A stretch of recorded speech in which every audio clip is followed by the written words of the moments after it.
Hi, everybody. It's Dallas Travers. Thank you so much for tuning in to Coaches on a Mission.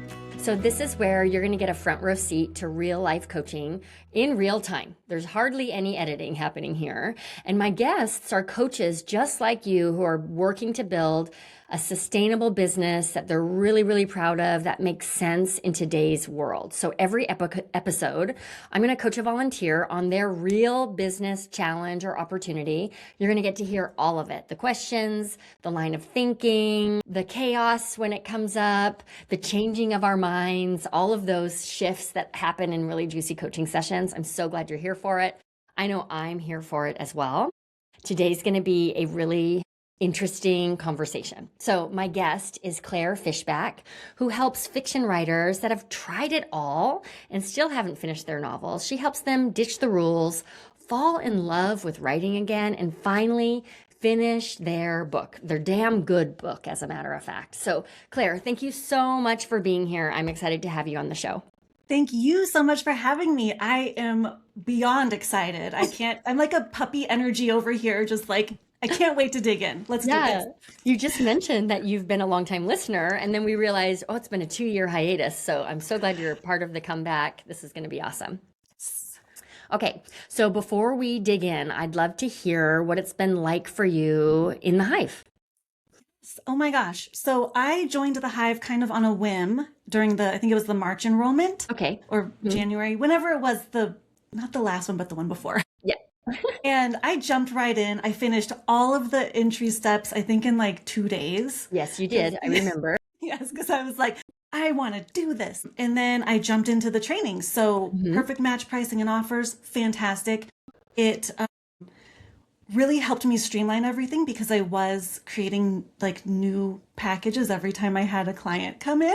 Oh, that's something we all do when the business is new and we just want to like do right by people, right? Yeah. Yes. Okay. So it totally streamlined that. So much of the whole how to do this from your perspective has been like, oh my gosh, I have been complicating everything, which is what I do. I'm the queen of complicating everything. And then the piece that I really loved, which actually helped me just a few weeks ago, was the new client now what lesson. It streamlined my onboarding. And so instead of being like 50,000 steps with tons of friction, it was like bing, bang, boom, done, signed up, welcome call done, on to it. And I was like, that was easy. So it took out all the unnecessary steps. Oh, I love that for you. Thank you for that feedback. We're really glad to have you. Yeah. Okay. So we were talking a little bit before we hit record. So I have a bit of an idea of your question, but why don't you fill our listeners in? What do you want to work on during our time together today? So I don't really know how to put it into words so much. It's just is like great for a podcast platform. Thank you for that. Yes, of course. I know that you're like really good at pulling out the nitty gritty just by listening, which I've always just been in awe of. Like, how does she do that? She's magical. I went through the magic words training and I loved it. And I came out of it with my signature system, the Creative Goblin Way. But with that clarity came a lot of self-doubt and I suddenly was like, do I actually do that? Like how? I think in my mind, it was like, this is a step-by-step process, even though you just pound into us that doesn't have to be step-by-step. It's just an encompassing like hug that I put writers in, and we go all over inside of this bubble of the Creative Goblin Way. But I think I got in my head about it like, oh my gosh, the steps are untangle. I help them, ditch the rules, like release the rules that they've learned about writing a book that no longer serve them or, haven't served them ever, but they feel like they have to do it a certain way. And then like reclaiming their writerly identity so they feel like a writer, they know that they're a writer, and then thriving as a writer. So creating consistency and sustainability in their writing practice, whatever that might look like. And then the last step, of course, is finishing their novel. Yes. And being able to repeat and do it again and again. But once I had that clarity around this methodology or this way of doing things, I was like, do I actually do that? And I got all in my head about it. And I was like, I don't. And I actually took 3 weeks off and didn't talk to anybody, didn't send any emails. I basically was just like, I'm hiding now. And I just had the hardest time. So I'm kind of like looking for this permission, I guess, to trust myself and trust that I am good at what I do, because all day long I'm like, I'm a great coach, you know? Uh-huh. But then on the inside, I'm like trembling inside, like, am I though? Yeah. So yeah, take that, take with that, whatever you will.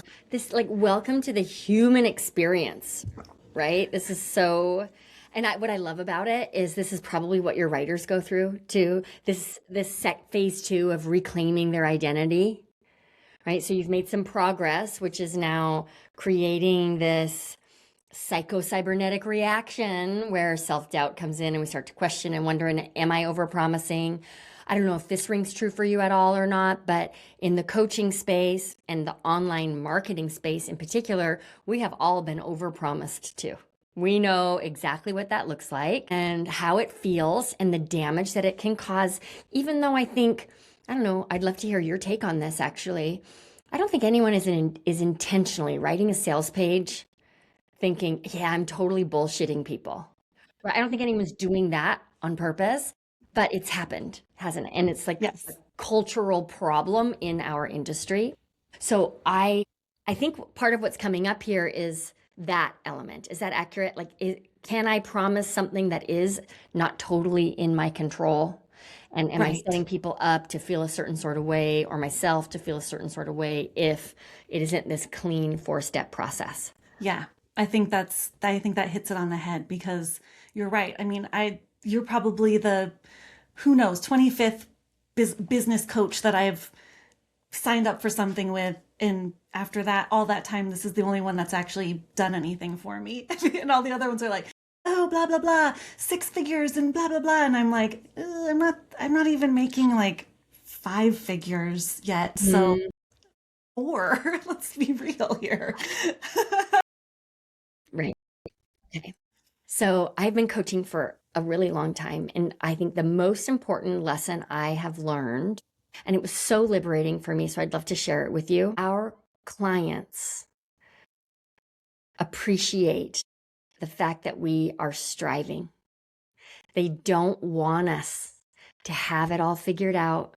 They don't want us to be perfect. They don't want to never see us make a misstep, because that is not human. So every time, this might be a little bit of an overstatement, but in a way, I love messing up. I really do, because you all get to see what repair looks like, and it just normalizes the journey. And it deepens the connection. It builds way more trust than just like, here's your 4-step process. Boom, we've untangled. Boom, we've reclaimed. Look at you. You're thriving and you finished your book. Ta-da!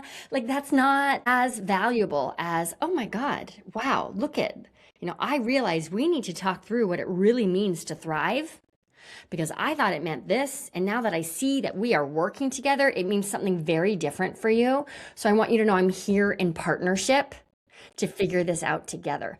That's what our clients want. That's what they pay for. Yes, absolutely. Yeah. And I love that you said that, because I was getting a lot of help from AI to write my newsletters until I came back from this like hermit hiding break that I was on. And I've been really vulnerable in my emails lately, and they have gotten so many more replies than anything else I've ever sent. Yeah. And people just write back and they're like, oh my gosh, I loved this newsletter so much.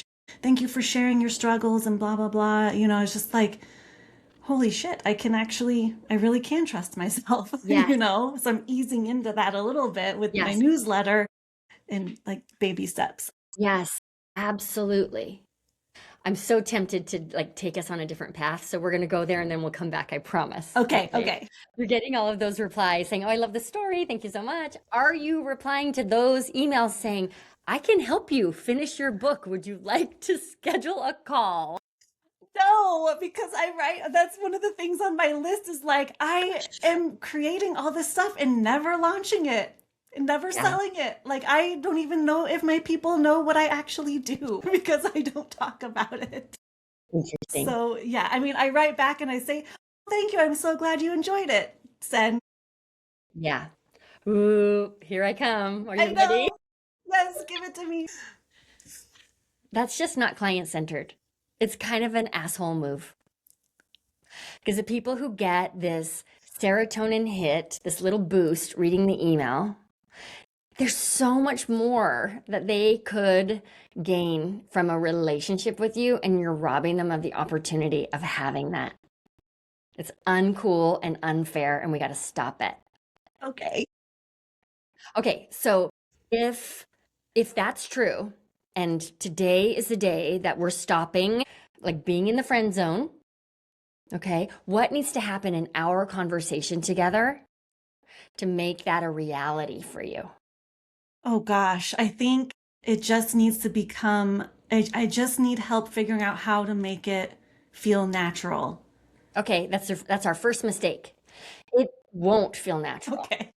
And so when we expect it to, like we never get to do it because it never feels good, Right. right? It doesn't. And I love selling. I'm very good at it. I do it all the time, right? And it's never as comfortable as not selling. Not selling is always going to be more comfortable. So step one is we have to remove that expectation that it has to feel good before we do it. Okay. I'm writing that down. Instead, maybe the goal here is to feel energy when we do it. So when we feel that energy, and sometimes we interpret the energy to be fear, right, or anxiety. Sometimes we interpret it to be excitement. But when you feel energy, you're doing it right.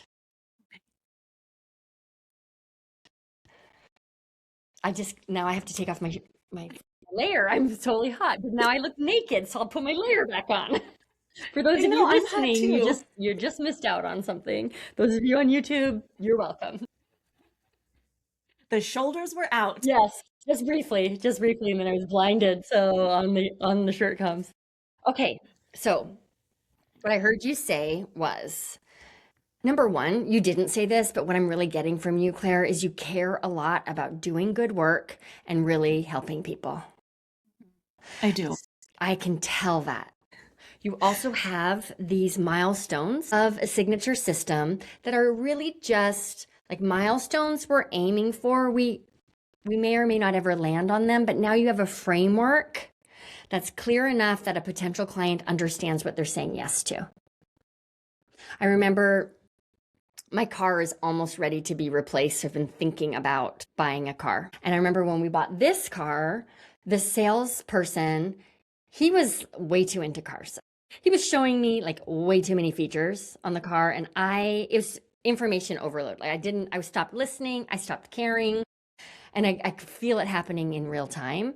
What I needed were like, what are the 4 most important features or the 4 fanciest, right? What are the things I'm going to really love about this car? The rest of it, like I can discover those later. That's what your signature system is. We're just giving people the framework. We're highlighting the fact that the seat heaters are really, really cozy, right? And the rest of it is just noise. Okay, so your signature system is not a promise. It's also not every single step you're going to take. And it's definitely not in any sort of chronological order, especially when it comes to writing a book. But now I understand the core elements so that I can get behind the wheel, you on the passenger side, and cruise together. Okay, so what needs to happen in order for you to step out of the friend zone and into the energized selling zone on a consistent basis? And you said, I need to feel good about it. And I said, shut up. That's not going to happen.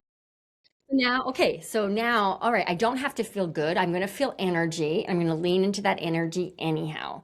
What else needs to happen in order for you to really take the excitement we're both feeling right now about this like tough love conversation, and actually run with it and put it into action? Maybe some strategy around how to get into it. Like, should I just go write an email and say, hey, buy this? Or should I like I'm all about the story. I want to tell a story. I've listened to so many people on how to write newsletters that I don't even know what to do anymore. And I know Content Confidence, I think it's Content Confidence, has newsletter stuff in it. And I started looking at that, and then I got overwhelmed, and then I was like, I'm just gonna go write about bunnies and pancakes. Yeah. Yeah. So I think it's basically, like you said, what I help writers with. I've learned way too many rules about how to run a newsletter that I don't know how to run a newsletter that actually sells, or Okay. because I have a very engaged list. Yeah, it sounds like, especially if you're writing about bunnies and pancakes, of course you Yeah, do. right?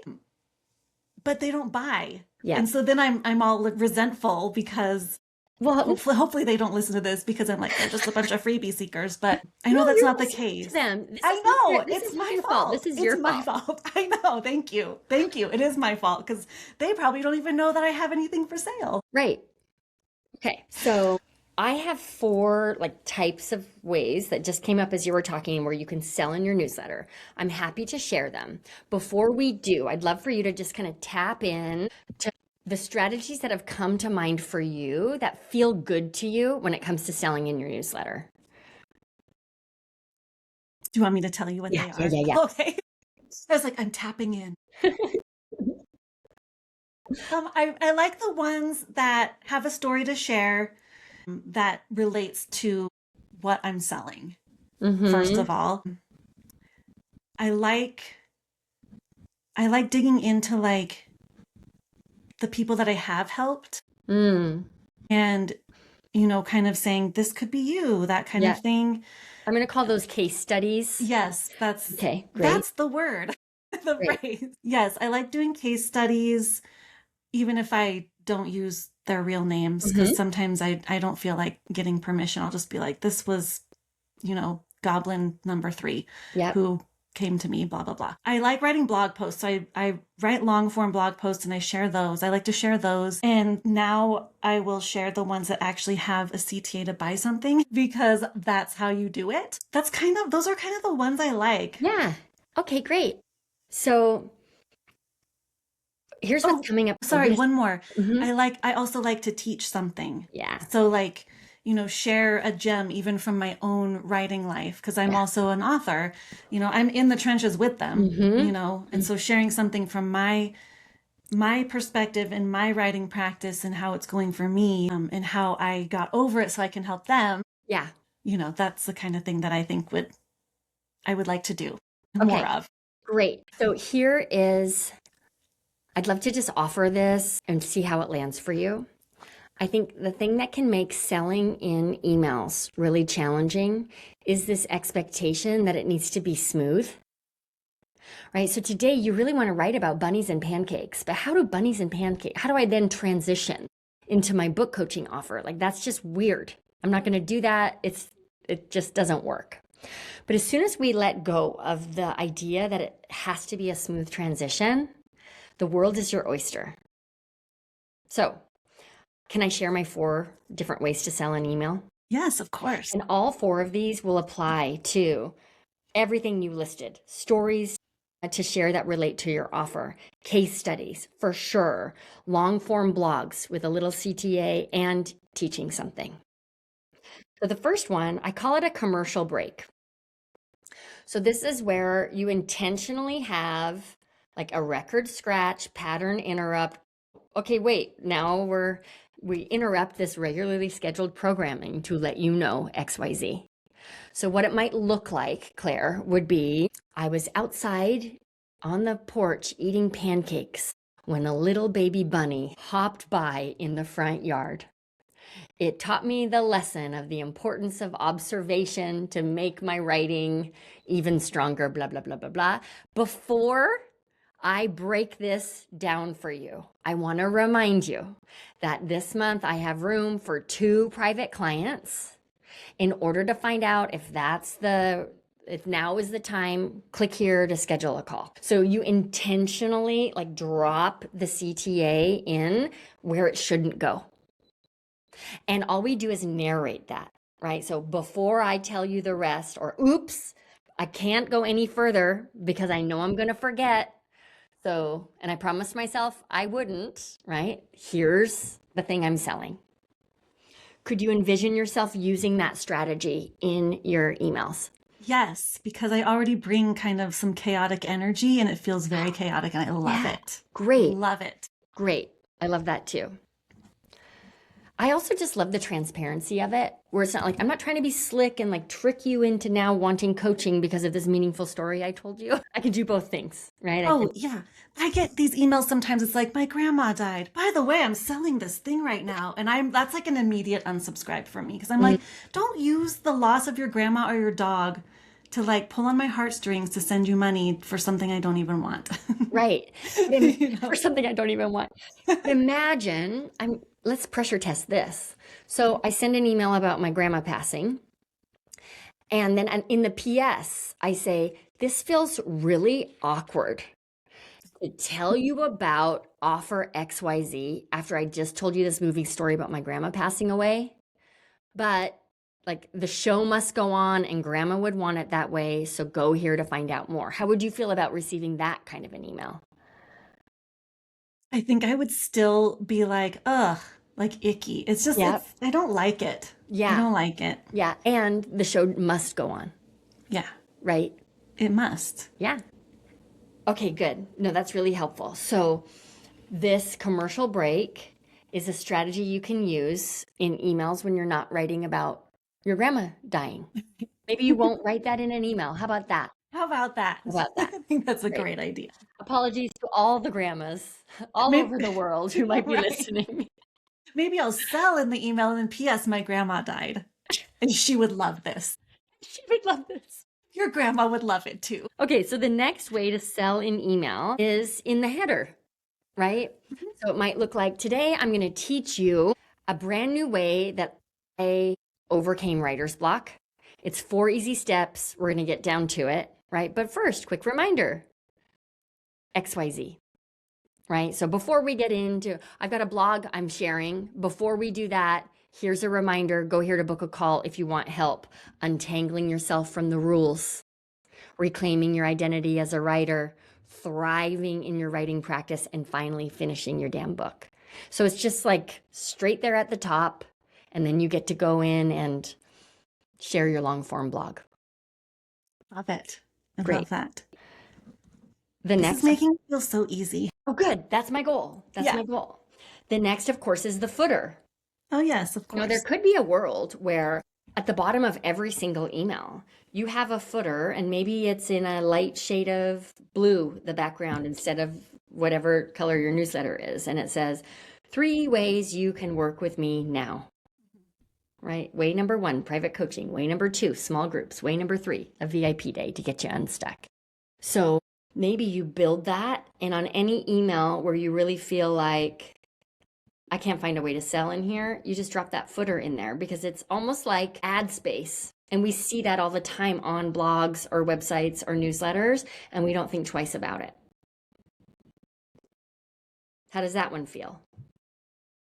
I already do a little bit of a variation of that, except I don't sell stuff. Sometimes I do. Sometimes it's like, by the way, if you want coaching, here's my application. Go click the link and fill it out. There's no obligation. Just start the process, you know? Or don't. It's okay. Right. Well, sometimes I'll say, I have a wait list right now. So if you're really interested in working together, then get your name on the list by filling out an application right now. Yeah. Good. Okay. So But you're it doesn't doing do it. anything. It doesn't do anything. Okay. So we got to talk about the repercussions of you selling in every email. Don't let me forget. Okay. Okay. The benefits and the repercussions. Yes. So the last one is, I wrote it down as the solo show. How often are you emailing your list? Once a week. Once a week. I would love to stretch you, and maybe it's every 6 weeks. I'm kind of pulling that number out of the sky. So feel into it. But maybe every 6 weeks, the email you send out is a standalone email where what you're doing is selling. There's no storytelling. There's no case study. You're just talking about whether it's your signature system or the fact that you do have a wait list, and if people want to get going, they need to get going now. But every 6th email should be just selling, because people deserve the opportunity to work more closely with you, and they actually need to be invited to do so. How does that land for you? That good. It's good. Sorry, I was writing and then I lost both my train of thought and what I was writing. Yes, it feels good. It's because it's not every email. It's every sixth one or fourth or whatever. Yeah. And no, in every email you're selling in some way, shape, or form. Yes. Have you heard me yell and scream about Ulta? Have we had the Ulta conversation? The lip gloss. Yes. Okay. I love it. I talked about it on a previous episode, so I won't bore our listeners with it, but like, I guess I will bore our listeners with it because here I go. I don't get emails about bunnies and pancakes from Ulta. Ulta doesn't send me an email about like the power of mascara. Ulta sends me emails with coupon codes, right? With new product lines, like inviting me to come and buy. That is Ulta's job, and I love Ulta for it. So we don't need to nurture so much. We really don't. It's not helpful. That's the problem. It's not helpful because the real transformation happens in a coaching container together. I don't care how good your long form blog post is. It's not going to change me the way working with you will. Okay. So we've now got the commercial break, the header, the footer, and the solo show. 4 ways to sell in every single email you send. I'm going to encourage you to have every 6th email be, welcome to Ulta. Here's what we're selling. Yes. And you could even narrate, right? Like, oh, it's time to remind you how to take this work further. So you're not going to be getting a story from me today about bunnies and pancakes, but you are going to get a digest of the way I'm working with clients right now. Maybe you can be one of them. Perfect. I love that. Here's what's going to happen. You're going to start to see unsubscribes. Good. Really? Mm-hmm. Great. They're not my people anyway. I love you for this. When I see unsubscribes, it's like, good, get out of my orbit. You're just taking up space on my list. That's great. Yeah, that's great. I'm past that stage of business ownership. Oh no, unsubscribes. No, it's like, here's the door. Bye, Felicia. Yeah, and also like, oh, I'm so glad that you made a decision. So now, like, I can keep your inbox a little less cluttered, and you can keep my brain a little less cluttered, worrying about why you're not buying. Yeah, yeah, exactly. Okay, good. Yeah, we're good there. Let's fast forward to the day in the very near future where you're consistently selling in every email. What, if anything, do you foresee standing between you and actually selling in every email? I don't see anything standing in my way except for myself and just forgetting to do it. Because it's going to have to become that habit of, oh yeah, I need to throw in a commercial break or just mention it in the footer or the header or whatever. Okay. I love the commercial break though, because it's my favorite. To me, that one feels the most natural, quote unquote natural for me. Yes. Because it is very much in alignment with like how my newsletters are usually kind of multiple things happening at once, right? Yeah. Okay, I'm glad to hear that. Yeah. So if you think through your newsletter writing process from the time you sit down to write something until you click send, where in that process could we insert a little checklist or litmus test to ensure that you're selling, right? Ensure that you're reminding yourself to sell. The very beginning. Okay. Sometimes I plan out like weeks in advance, and sometimes I'm like, I'm going to just send an email real quick because like I did this on the 30th, 2 days ago, 7 p.m. I'm like, I'm going to run a challenge. I talked to a client that day and she was like, what can I do to show up every day? And I was like, just show up every day. Don't pressure yourself to, produce something. Just show up at your manuscript. Yeah. 1 sentence, 5 minutes, whatever. Just stare at the page for 5 minutes. Whatever it is, like just show up. So I was like, July is the show up challenge. And I launched a whole challenge. I have 33 people signed up as of like 2 hours ago. Yeah. For a list that's of my size, which is like a little over 600, that's like 5% conversion. Yeah. From a 7 p.m. off the cuff email. Yeah. How are you gonna sell to those challenge? Yes. So I do have a plan for that. You do? Okay, good. I do because I do have a membership. I know I'm kind of all over the place too with like how to do it the Dallas way. do it the Claire way. It's going to be better for you. Thank you. Because, yeah, having ADHD, it's like I love to chase the shiny things while also having the stable thing over here of my private coaching. Yeah. So, Mm-hmm. yeah, I have a concession stand, which is snackable offers. That's like workshops and resources for writers. There are 4 in there right now. And so one of them, not one of them, no, sorry. I'm going to have a membership where they can sign up for like quarterly or yearly. Yeah. And they get everything that's in there for as long as they're in there. Yeah. The stuff that's in there, the new stuff that I create with my little side quests, everything. And then whatever I come up with in addition to that along the way, just to build community and all that. Great. So if I sign up for your show up challenge, at the end of the challenge, you're going to invite me into the membership? Yes. Great. I love that. I love that for me, and I love that for you. Awesome. Okay. Thank you. So let's just take a breath. I want to check in and find out how you're feeling and how, if at all, I can be helpful before we wrap up our conversation. I am feeling excited to sell. Yay!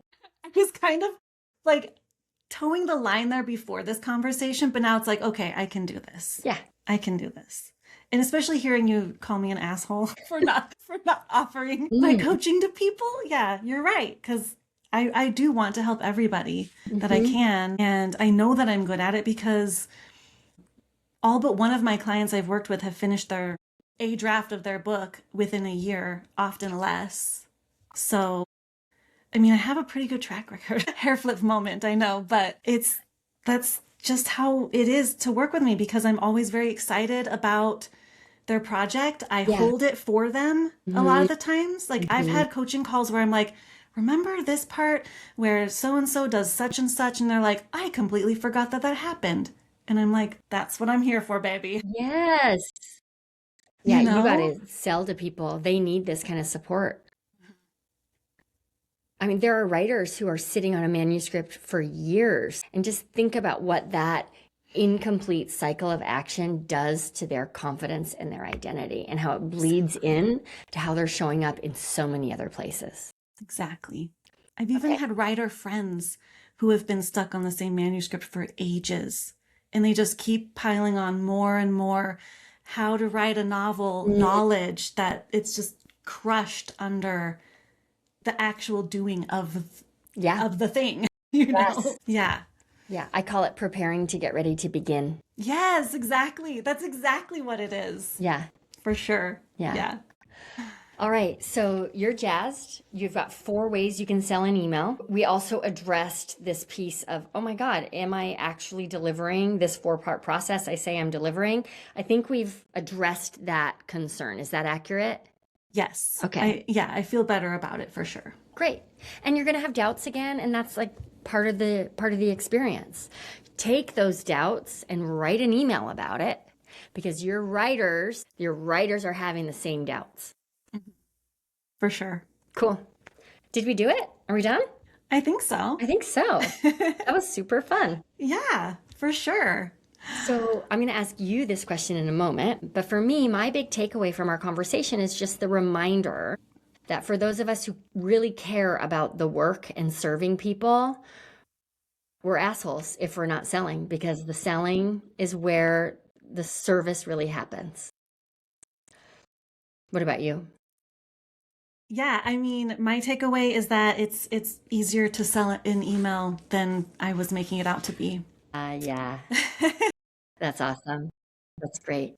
Well, so for all of our listeners, I want you to take this conversation and think about, like, where do I need to change my mind just a little bit to be more consistent about the way that I'm selling? Because there are people out there who need what I have to offer, but they can't get that need met if they don't know what I have to offer.